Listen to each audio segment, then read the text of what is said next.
Subscribe कीजिए IAS study centre channel को और बेल आइकन को दबा दीजिए झारखंड स्पेशल से रिलेटेड वीडियो पाने के लिए। Good evening.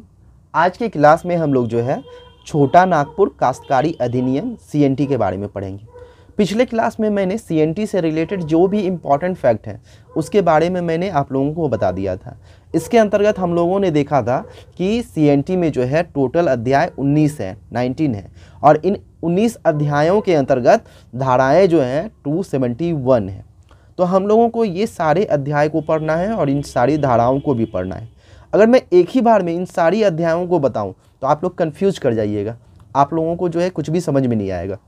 इसीलिए मैं ये जो अध्याय 19 हैं, टोटल 19 अध्याय हैं, उसे मैं एक एक कर में बताऊंगा। अध्याय 1, अध्याय 2, अध्याय 3 करते हुए अध्याय 19 तक मैं बताऊंगा आप लोगों को।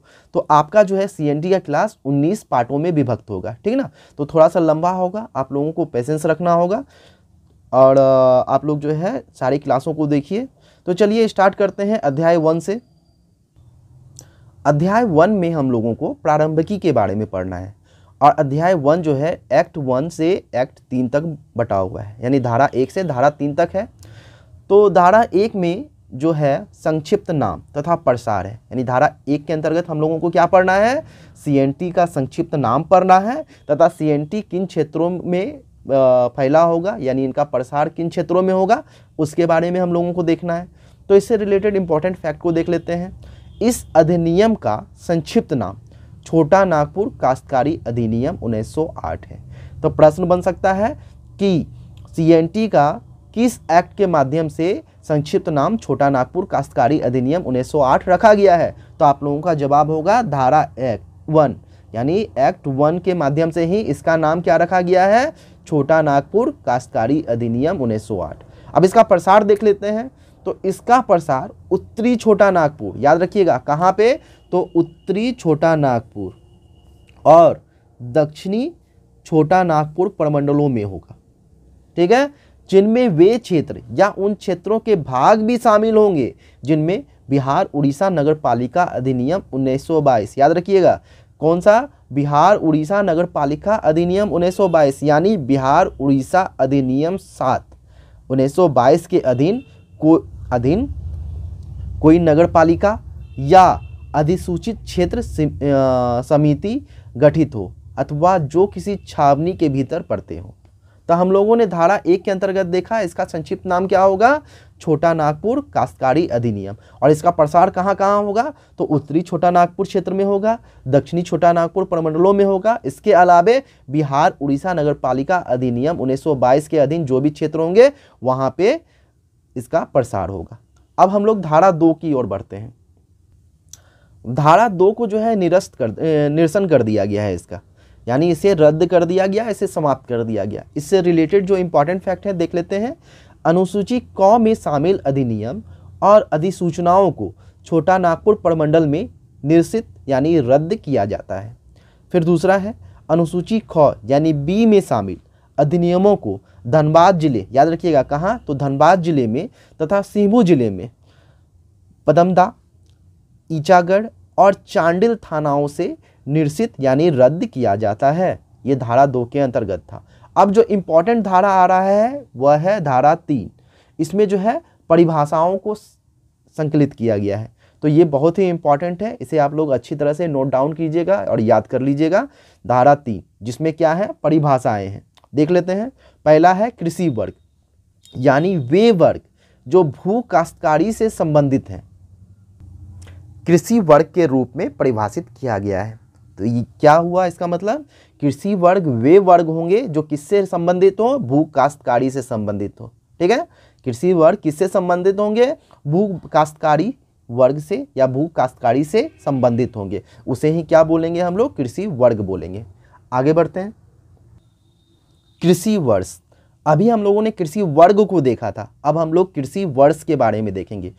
इस अधिनियम के अनुसार कृषि वर्ष स्थानीय परंपराओं के अनुसार स्वीकार किया जाएगा, लेकिन यदि भूस्वामी राज्य सरकार हो, याद रखिएगा भूस्वामी कौन हो, राज्य सरकार हो, तो कृषि वर्ष 1 अप्रैल से 31 मार्च होगा, ठीक ठीक है। अगर भूस्वामी राज्य सरकार हो तो कृषि वर्ष क्या होगा, 1 अप्रैल से 31 मार्च होगा।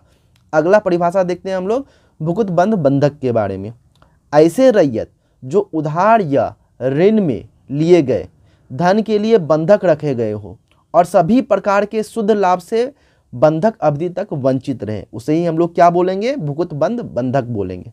फिर अगला देखते हैं हम लोग आयुक्त न्यायिक आयुक्त, ठीक है। आयुक्त और न्यायिक आयुक्त के बारे में हम लोग पढ़ते हैं। छोटा नागपुर प्रमंडल के आयुक्त यानी कमिश्नर को आयुक्त के नाम से उल्लेखित किया गया था तथा वे सभी अधिकारी जो राज्य सरकार द्वारा इस अधिनियम के अंतर्गत सत्ताधारी अधिकारी थे उन्हें न्यायिक आयुक्त की संज्ञा दी गई है। तो हम लोगों ने आयुक्त देख लिया और न्यायिक आयुक्त कौन होते हैं उसके बारे में भी देख लिया। अब देखते हैं बोर्ड की परिभाषा। इसका अर्थ बिहार राजस्व बोर्ड था, ठीक है ना। जब यह CNT बना था उस समय बोर्ड का जो है अर्थ क्या था, बिहार राजस्व बोर्ड था, लेकिन वर्तमान में झारखंड राजस्व बोर्ड का परिचायक है यह बोर्ड, ठीक है। अगला देखते हैं अब हम लोग सर्टिफिकेट अधिकारी, यह कौन होते हैं देखते हैं। बिहार उड़ीसा लोक मांग वसूली अधिनियम 1914 यानी 1914 का बिहार और उड़ीसा अधिनियम संख्या 4 की धारा 3 के खंड 2 में उल्लेखित सर्टिफिकेट अधिकारी ही क्या होंगे, सर्टिफिकेट अधिकारी होंगे। फिर संपदा को देख लेते हैं, इसकी परिभाषा क्या है। इसके अंतर्गत उपायुक्त द्वारा राजस्व मुक्त भूमि अथवा राजस्व प्रदायी भूमि तथा सरकारी खास महल भूमि को शामिल किया गया था संपदा के अंतर्गत।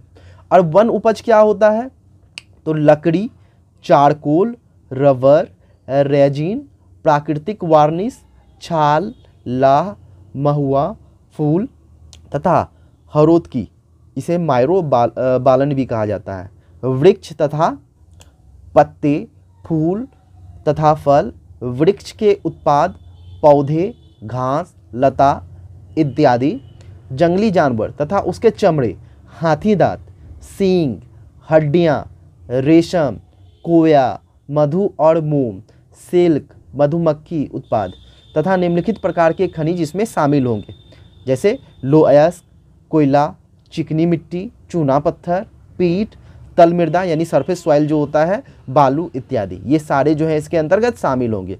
और इससे रिलेटेड जो भी इंपॉर्टेंट क्वेश्चन होंगे, मैं जब यह क्लास CNT का खत्म हो जाएगा तो मैं एक तरफ से ये सारे क्वेश्चन को मैं करवाऊंगा, तो आप लोग टेंशन मत लीजिएगा।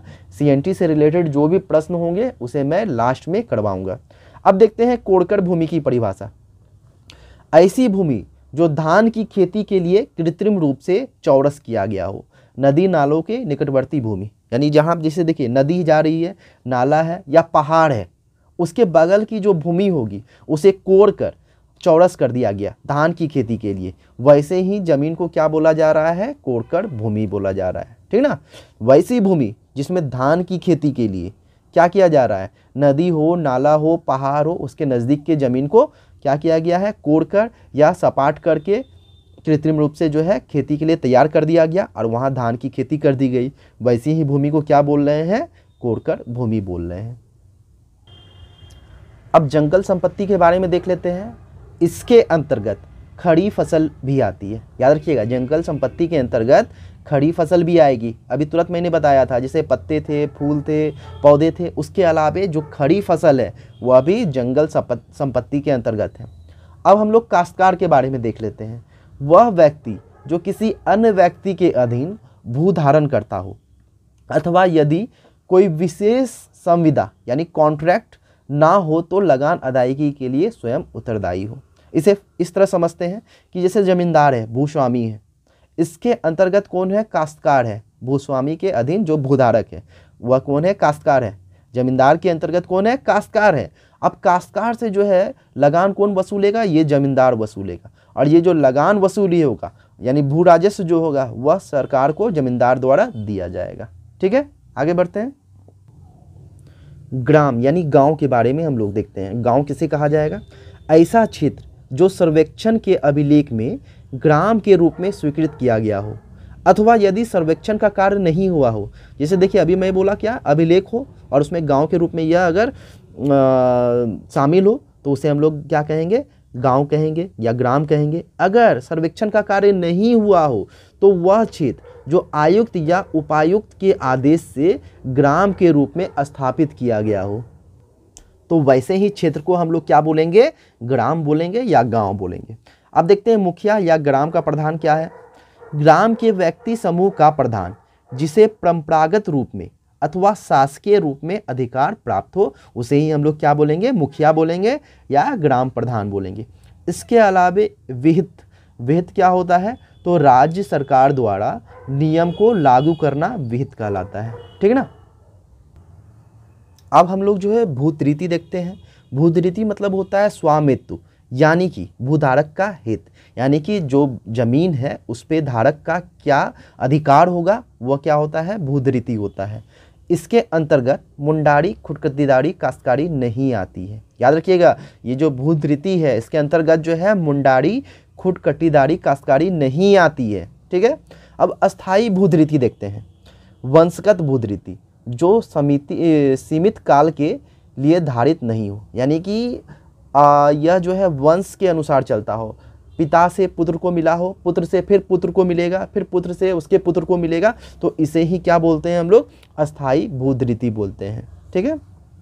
फिर अगला है पुनर्ग्राह्य भूधरीति। वैसी भूधरीति जो परिवार के पुरुष वारिस नहीं होने पर रैयत के निधन के बाद पुनः भूस्वामी को वापिस हो जाए। यानी कि अगर परिवार में कोई मेल नहीं है, यानी पुरुष नहीं है, सारे पुरुष की मौत हो गई है, तो वैसा भूधरीति क्या होगा, भूस्वामी को वापस हो जाएगा। उसे ही क्या बोलते हैं, पुनर्ग्राही भूधरीति बोलते हैं। अब अस्थाई बंदोबस्त देखते हैं क्या है। 1793 ईस्वी में बंगाल, बिहार और उड़ीसा के संबंध में किया गया अस्थाई बंदोबस्त, यही अस्थाई बंदोबस्त है, ठीक है। इसके अलावा अब आगे हम लोग बढ़ते हैं। डिक्री यानी आदेश। डिक्री का मतलब होता है आदेश। सिविल न्यायालय का आदेश डिक्री कहलाता है। तो ये बहुत जगह आप लोगों को मिलेगा, जब मैं आगे पढ़ाऊंगा ना तो वहाँ आपको डिक्री का बहुत जगह उल्लेख मिलेगा। तो याद रखिएगा, जहाँ भी डिक्री आए उसका मतलब क्या होता है, आदेश, सिविल न्यायालय का आदेश, ठीक है। अब अस्थाई बंदोबस्त, यहाँ पे हम लोगों ने पढ़ा था अभी थोड़ी देर पहले ही, अस्थाई बंदोबस्त, ठीक है ना, कि 1793 ईस्वी में बंगाल, बिहार और उड़ीसा के संबंध में किया गया अस्थाई बंदोबस्त, ठीक है ना। अब इसको हम लोग डिटेल में देख लेते हैं थोड़ी सी क्या होता है। तो लॉर्ड कॉर्नवालिस द्वारा 22 मार्च 1793 में बिहार यानी बंगाल, बिहार एवं उड़ीसा के लिए अस्थाई बंदोबस्त लागू किया गया था। तो किसके द्वारा किया गया था ये अस्थाई बंदोबस्त लागू? लॉर्ड कॉर्नवालिस द्वारा किया गया था। कब किया गया था? 22 मार्च 1793 में किया गया था, ठीक है ना। तथा इसके अंतर्गत जमींदारों को भूस्वामी के रूप में स्वीकार किया गया था। यही अस्थाई बंदोबस्त है जिसके अंतर्गत क्या किया गया था, जमींदारों को जो है भूस्वामी के रूप में स्वीकार किया गया तथा उन्हें काश्तकारों से लगान वसूलने की अनुमति दी गई तथा सरकार एवं जमींदार के मध्य स्थिर लगान समझौता किया गया, ठीक ना। यानी इसमें इम्पॉर्टेंट फैक्ट था कि अस्थाई बंदोबस्त किसके द्वारा लाया गया था, तो लॉर्ड कॉर्नवालिस द्वारा लाया गया था, ठीक ना। किन क्षेत्रों में लाया गया था? बंगाल, बिहार और उड़ीसा के क्षेत्र में लाया गया था। और इसमें जो है क्या किया गया था, जमींदारों को भूस्वामी के रूप में स्वीकार किया गया और ये जो है काश्तकारों से लगान वसूलेंगे, इसकी अनुमति भूस्वामियों को यानी जमींदारों को दी गई। इसे हम लोग इस तरह समझते हैं, देख लीजिए फिगर में। सरकार जो है लगान किससे लेगी? जमींदार से लेगी। फिर जमींदार जो है लगान किससे लेगा? काश्तकार से लेगा। और यहाँ पे मेन जो अंतर है वह यह है कि ये काश्तकार जो लगान जमींदार को देंगे वह अनिश्चित होगा, यानी उसका लिमिट नहीं है। जमींदार के मन के ऊपर है वह काश्तकार से क्या वसूलता है। लेकिन जमींदार जो सरकार को लगान देगा वह निश्चित होगा, यानी सरकार और जमींदार के बीच में जो है लगान का जो संबंध है वह निश्चित है, वह फिक्स है। ये जो राजस्व मिलेगा वह सरकार को जाएगा और जमींदार को जाएगा। जो राजस्व आया है उसका 9/10 भाग जो है सरकार को जा रहा है और 1/10 भाग जो है जमींदार को जा रहा है, ठीक है। तो अध्याय 1 में हम लोगों ने धारा 1, धारा 2 और धारा 3 के बारे में देखा। अब हम लोग अध्याय 2 के बारे में पढ़ेंगे।